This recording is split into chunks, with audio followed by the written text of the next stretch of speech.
Hello, wonderful people. It's lovely to have you with me today. So I found that before beginning to fully contact my ancestors, be it of blood or of spirit, there were certain things which were helpful to address first and really helped begin establishing a practice that was rooted and comfortable and truly me. One of these things was honouring the day my own life changed, which I found helped me to understand why I wanted to contact the ancestors more, and also helped me to work out what makes me tick in the craft. So this video is going to be about celebrating that day and celebrating you. So often as adoptees or those who have suffered trauma in family relationships, we do not value ourselves highly enough. We can feel deep guilt and shame about ourselves. We can feel that we caused the trauma that happened to us. This day can be a way of positively saying to ourselves that we accept ourselves as we are, of recognizing that there is good and bad in all of us, and that it's wholly normal to have good and bad parts of yourself. It can be a way of taking the wheel in our lives and saying, today I celebrate me and the change that happened, because it's made me this whole and complex person that I am today.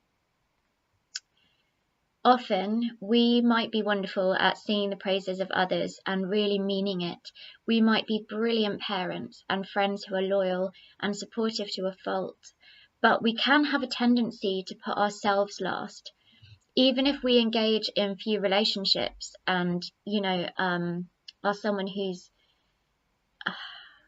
quite private and insular and isn't really a social butterfly, even then we can really struggle to actually celebrate ourselves and to focus on ourselves and nourishing ourselves. For many of us, we may have tried to act in a certain way to please others, being the person that we perceived others wanted. And this is exhausting. It's like forever performing a glamour spell. And in witchcraft, if you're working with spirits, then they'll see through that projection of yourself. So this day can be a really helpful beginning to doing what you need to do for you, to do things that you would love to do, to engage in witchy things that are really nourishing for your soul. And your ancestors want the real you. So celebrating that person is one of the best things you can do.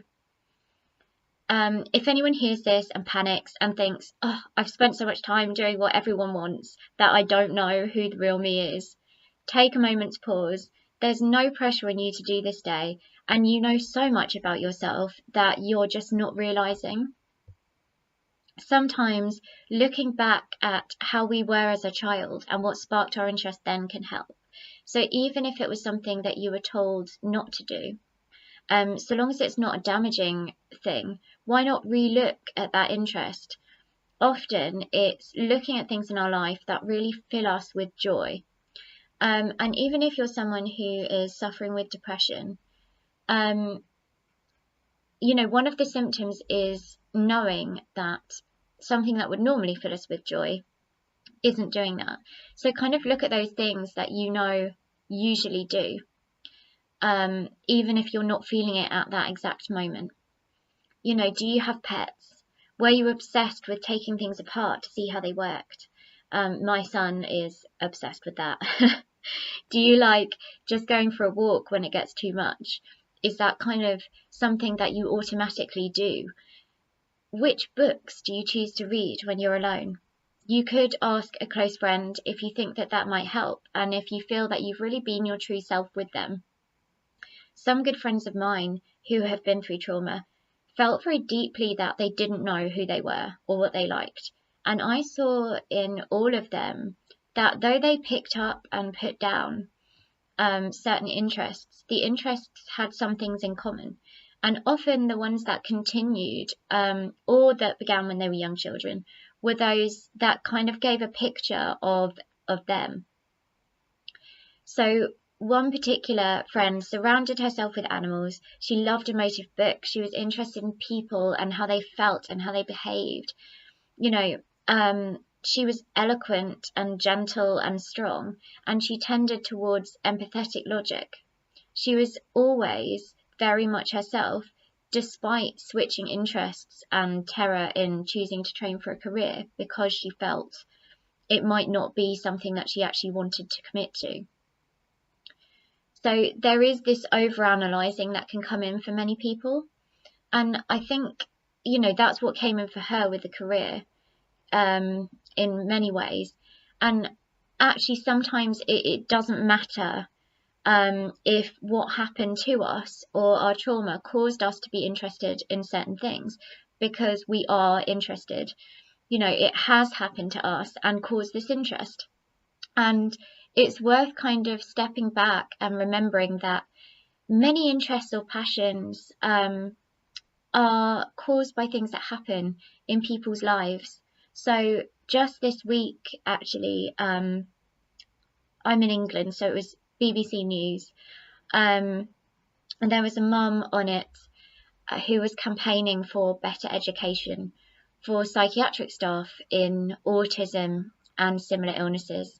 She was actually campaigning and raising awareness because her son, Oliver McGowan, died after being given antipsychotics when his medical form clearly stated that he was severely allergic, alongside his parents explaining this.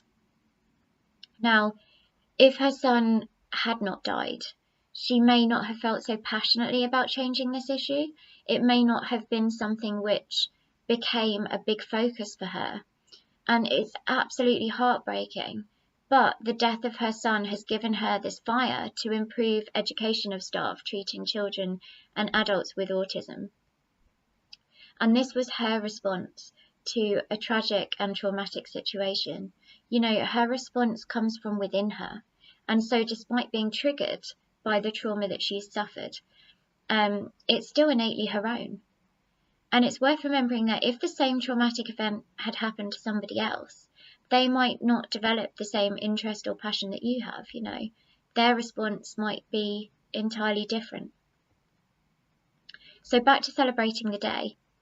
There may be more than one day that you wish to honour in your craft, and that's significant, only to you. And that's fine, there's no limit. My single day is purely a suggestion. However, for me, among other things, this day gives me that check-in point each year where I can look at my soul and think, am I in a good place? What do I like and about where I am, and what do I want to change and improve? Have I put myself into a situation that I need to get out of? Have I, got to a place in my relationship where it really needs a lot of work, with a friend or a family member? Have I got to a place where I actually need to reconsider that relationship? Am I doing what I feel I'm called to do?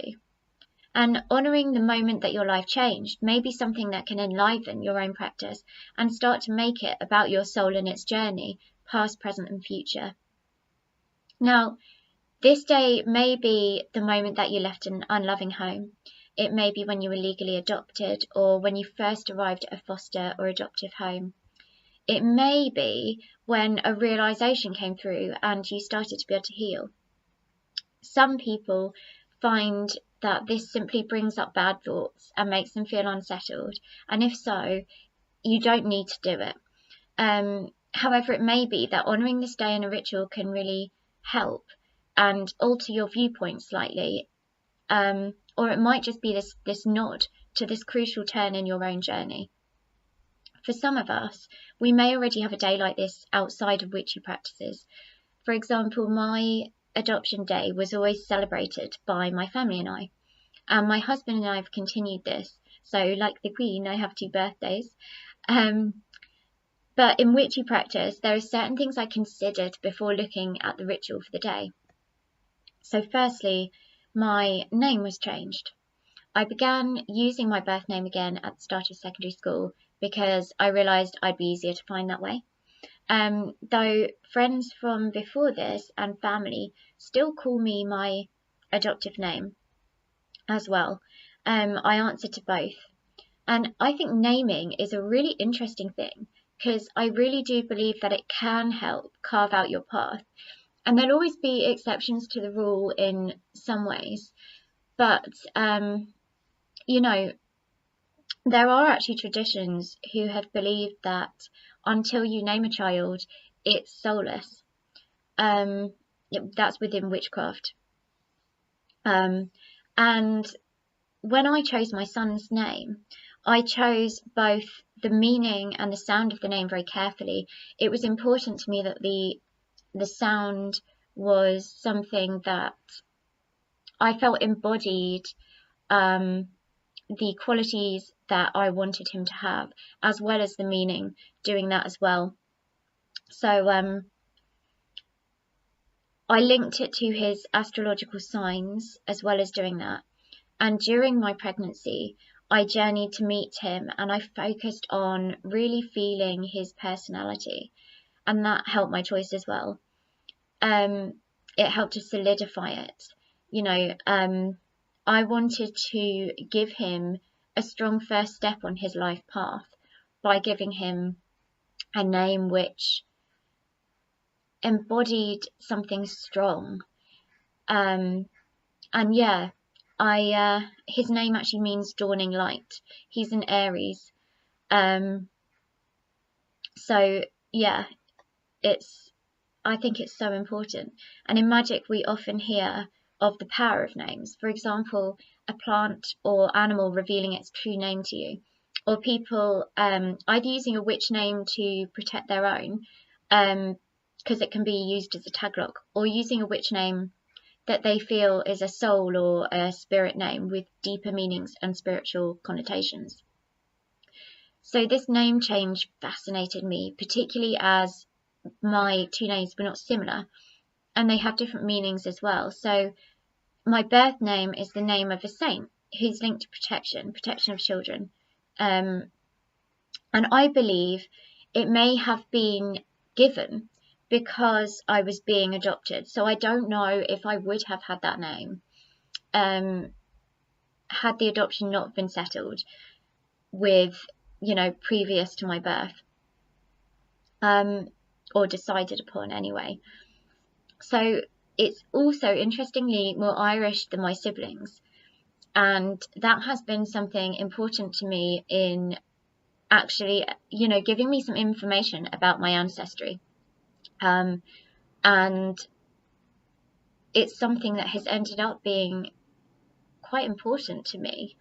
So my adoptive name is linked to equality and to my second, so like my middle name. So when I was adopted, I was given a new first name and a new middle name, and then they kept my birth name at the end after those new two names. And those two names together describe something that is really pivotal in my life and holds great importance, and always has done really. It's something which I certainly felt was very important as a child, just as much as I do now. I use part of the ritual during the day to connect to both my names and connect both those names to me, but also to remind myself who I am with or without a given name. And it always makes me think of Shakespeare, and I've always connected to the quote, that which we call a rose by any other name would smell as sweet. I think that it tells us that we don't need a name in the sense of, it's not the be all and end all of us. And of course, in witchcraft, we're encouraged in many ways to either take a new name or discover one that's deep within our soul. So if your own name is something that has troubled you, and, perhaps it's the link to blood family that troubles you, or perhaps it has a meaning that you feel holds no value to you, remember that you are able to embody another name, either one of your choice or one that you discover through journeying or, soulful meditation. You might feel that you embody all your names, as I do. For me, they are threads of my own web that weave together. and I actually feel reclaiming my birth name in my teenage years may have also had this kind of magical spiritual link where I was beginning to reweave that thread, to go on my own path rather than purely living out choices that had been made for me. I kind of feel that by reclaiming it and making it real, there was some healing done. You know, otherwise it almost also makes my birth mother's choice quite pointless, because it's kind of given a middle name thing where it's just tagged on the end. And I like being able to use both my names and embody those. And I feel that that also gives a sense of equality to both my families, which may be something that you don't feel, or you don't feel that the families deserve equality. That can definitely be a feeling that comes up for some people. But, you know, that was just a personal feeling of mine, really. Now, you might wish, as part of your ritual, to do some healing on the wound that was created. I think often we can feel our wound has been ignored. We just had to kind of get on with life without acknowledging that it was there. And that links to what I was saying in my last video about not being allowed to grieve. One ritual way can be to create your wound from clay and link this model to where you feel your wound is held. And as you heal the clay wound, you start to heal the wound within. To create this wound is to acknowledge it. And to heal something, we have to acknowledge it's there. Now, you might want to think on this for a while before the ritual. You know, when you think of your trauma, or you have times where you feel very triggered by that trauma, where does this pain come through for you? Some people find that their skin becomes so sensitive that it's painful. Others find, you know, that they get a pressure behind their eyes or their foreheads. Some people might find that their throat feels tight and aches. Others might feel it in their chest. And many will have a combination of different places, and perhaps even a combination of different places depending on which feeling is being triggered. You might find that as you mold your wound and allow this pain to take a physical shape, that your emotions come through really strongly. I have sobbed in this ritual, and, you know, it's made me shake and feel things that are very tempting to put a lid on. But, you know, you are bringing something, that you are bringing this wound that cannot be seen into a corporeal form. You're giving it this body.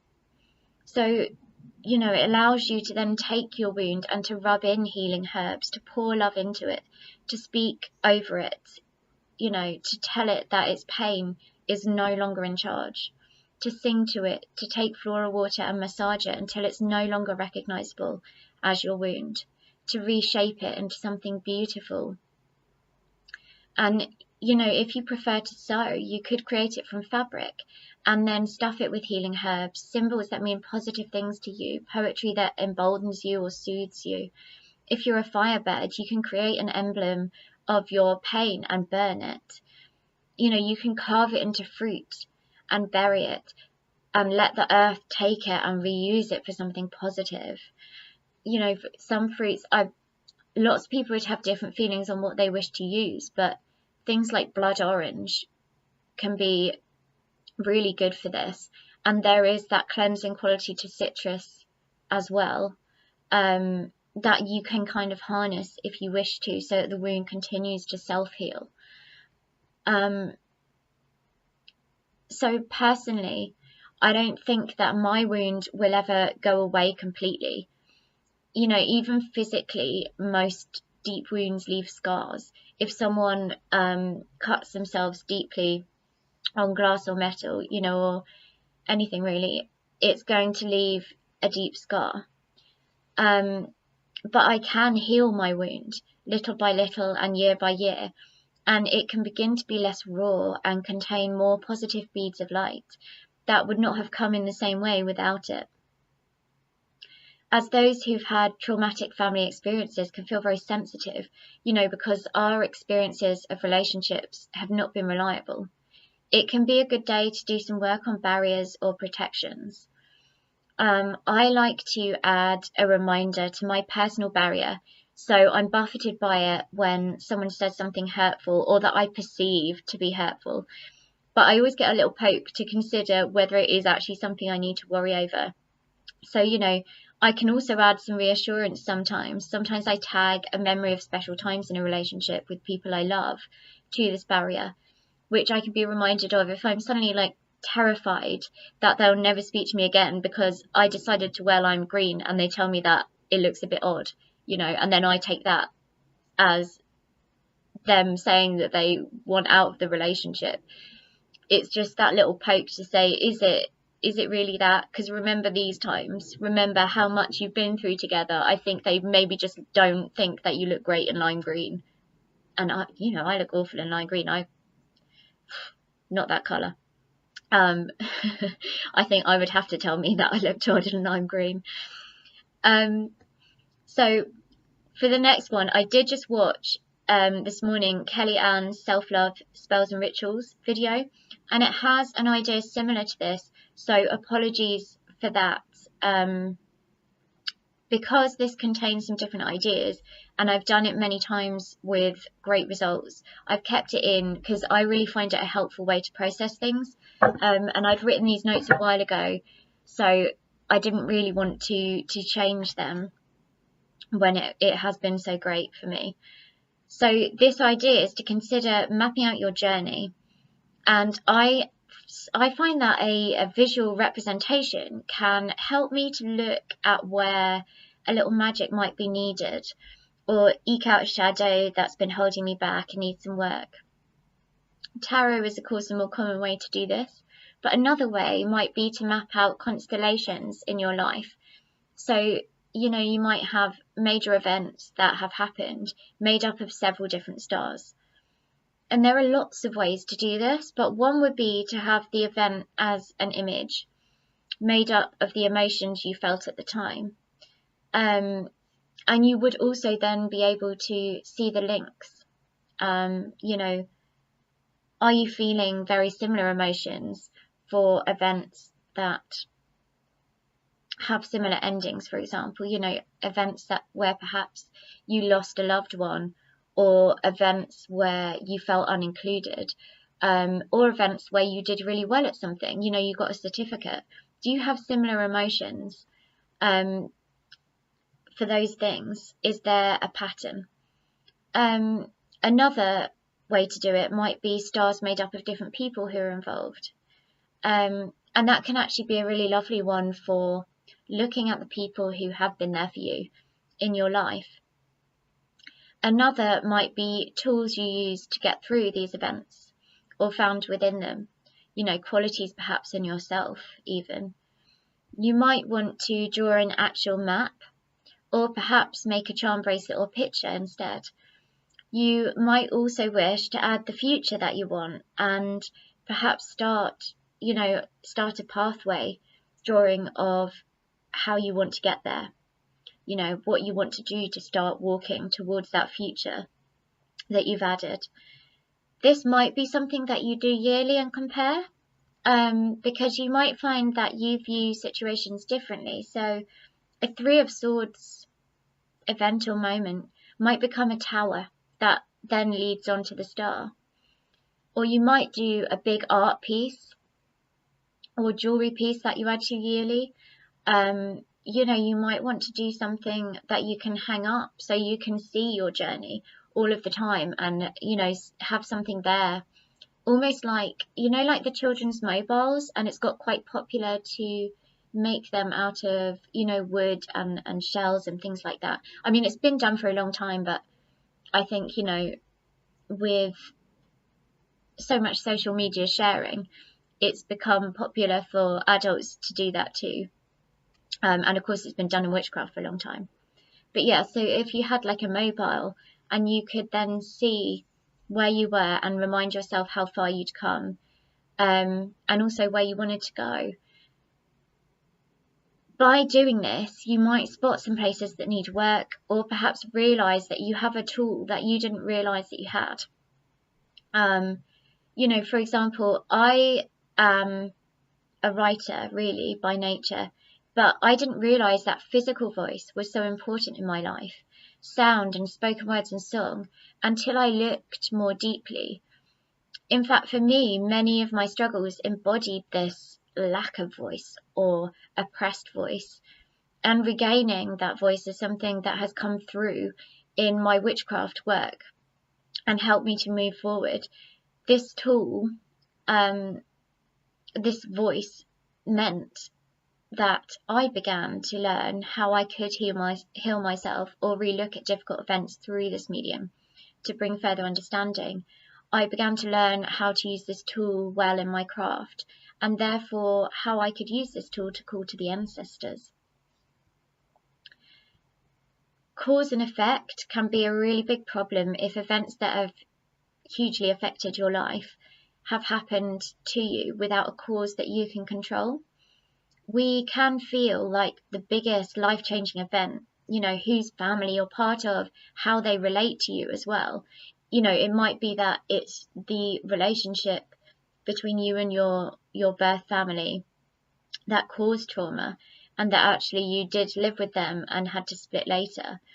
And that's still a life-changing event, you know, the choice of your family to behave in that way to you. And we can feel that those decisions were made without us, and that the effects of this were out of our control, but devastating. And mapping out our journey can help us recognize areas where we do have cause and effect, and have had cause and effect, where perhaps we could have done things differently, or perhaps we did something that was really positive and ended in a really, you know, good effect. Often there can be guilt looking back at our journey, but we must remember that it was part of our path, and what is in the past has happened and we can't change it. But what we can do is learn from it and use that experience to grow into stronger and happier people. You know, everybody has made mistakes, and I've made some pretty big mistakes in my life.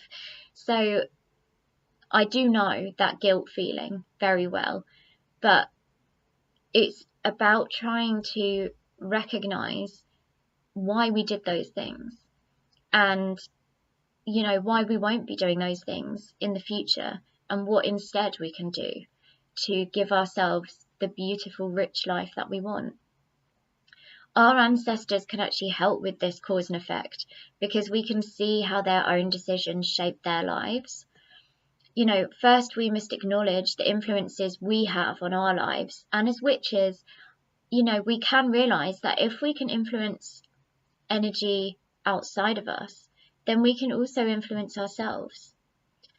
You might wish to visit a place that's special to you on this day. You could make this into a pilgrimage, you know, a really special pilgrimage that's shaped by you, perhaps walking to a place in silence or retracing a journey that you've walked before. Is there a place that you feel really deeply connected to, that holds a meaning about who you are? I've always found the sea holds something very deep for me, and I didn't realise this was so obvious until a member of the family who I don't see very often said recently at a family gathering that, you know, the sea is a special place for you, isn't it? And I thought it's really surprising how sometimes, even when we don't talk a lot about a place that connects to us deeply or make a really big point of it, these things can be much more obvious than we thought. If it is the sea or a place where there's water, you could ritually bathe there and collect some water to use in spells to heal yourself across the coming year. You could give something back to the place. And this goes for many special places as well. And you know, you can collect earth or pine needles or hazelnuts or feathers or animal hair. I tell you what, if my house was the special place, there is no shortage of cat hair lying around. I would be right in on that. If it is a plant that is special to you and you're more sporadic, you could simply walk until you find those plants growing and stop there to do a ritual or give thanks or just soak in that moment of life. If you're even more sporadic, you could choose to do something wider and visit a different forest each year on that day, or swim a different lake perhaps. You might choose to make this day a day of solitude spent in communication with your spirits. One thought might be to balance this with one day of solitude and quiet, sort of journeying and meditating and reflecting and having that deep relationship with your spirits or deity if you practice with deity.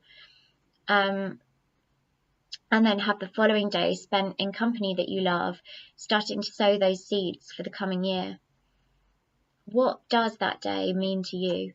What would you like it to mean?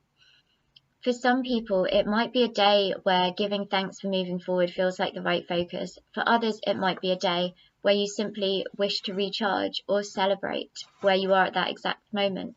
Oh, one sec, my cat. Sorry about that. So for some people, you might want to give thanks. You might simply wish to just recharge or celebrate where you are exactly at that moment.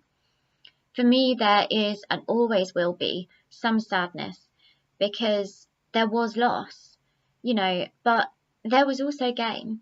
And I will be forever grateful for my family now, for my son and my cats, and my husband, of course. Although, yeah, love him to pieces, but frustrating. I'm also grateful I had the ability to nurture my love for reading and writing, which is so deeply a part of me. I'm grateful for the experiences it has given me that ripped me apart, but allowed me to learn love and feel deeply for others. For me, that day means celebrating the life I have now and checking where I am with it. It means thanking my spirits and deity for guiding me. It means reminding myself how honoured I am that the beauty I found in words carried me through the storybooks of childhood to the essays of adult, poetry beating in my soul to land me where I am today. I do not know where I would be without books. They have been so important. It means cuddling my cats and thanking them for being a wonderful, nourishing part of my family. It means looking to the future and divining how to live an even better life. It means thanking the ancestors I work with, talking to spirits and singing my heart out. It means dancing with my son. It means magic that heals, the kind of magic that breaks your heart to repair it. It means poetry and maybe tears and maybe laughter. It means oil anointing me and herbs drunk. It means meeting the eye of the moon. Mine is the throwing back of danger and the dance towards hope. It's a day that made me realise my ancestors are important to me because they remind me of strengths I have when I feel lost. They build a story for me and my son, and in some ways my husband too. Looking at their story means I can spot patterns better in my own life, both patterns that are positive and patterns that are destructive.